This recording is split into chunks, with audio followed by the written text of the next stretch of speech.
ആദ്യകാലത്ത് നമ്മൾ അനർട്ടിന്റെ അല്ലേ? ഓക്കെ, അനർട്ടിന്റെ സംഭവം ഇതാ ഇനി കാണാത്തവർ കണ്ടോളൂ.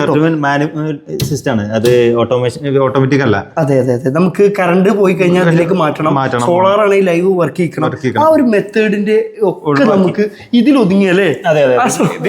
പുറത്തേക്കിട്ടില്ല. ഇനി ബാക്കി സാധനം മുമ്പ് കൊണ്ടേ പുറത്ത് കിട്ടുള്ളൂ.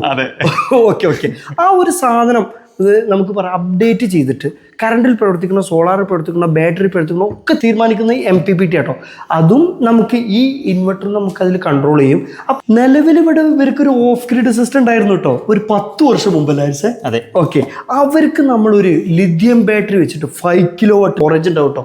അതിന് നമുക്ക് 7.5 kVA ലോഡ് എടുക്കുന്ന 40 വോൾട്ടിൻ്റെ സിസ്റ്റം, അതുപോലെ നമുക്ക് 80 ആംപിയറിൻ്റെ ഒരു 4 ലൈൻ ഡിസ്പ്ലേയിലെ MPPT വെച്ചു. പിന്നെ നമ്മൾ ഗ്രേസ് പവൻ അല്ലേ, നമ്മളെ ഏനാത്ത് പത്തനംതിട്ട ജില്ലയിൽ ഇവിടെ ഞങ്ങൾ ഒരു വർഷങ്ങൾക്ക് ഒരു 1-2 വർഷങ്ങൾക്കുള്ളിൽ ഞങ്ങളിവിടെ സോളാർ ഒരു ഓഫ് ഗ്രിഡ് ചെയ്തിട്ടുണ്ടോ. അതിൻ്റെ ഗുണം മനസ്സിലാക്കിയിട്ട് അവരെ തൊട്ട് 2 സെക്ഷനാണ്.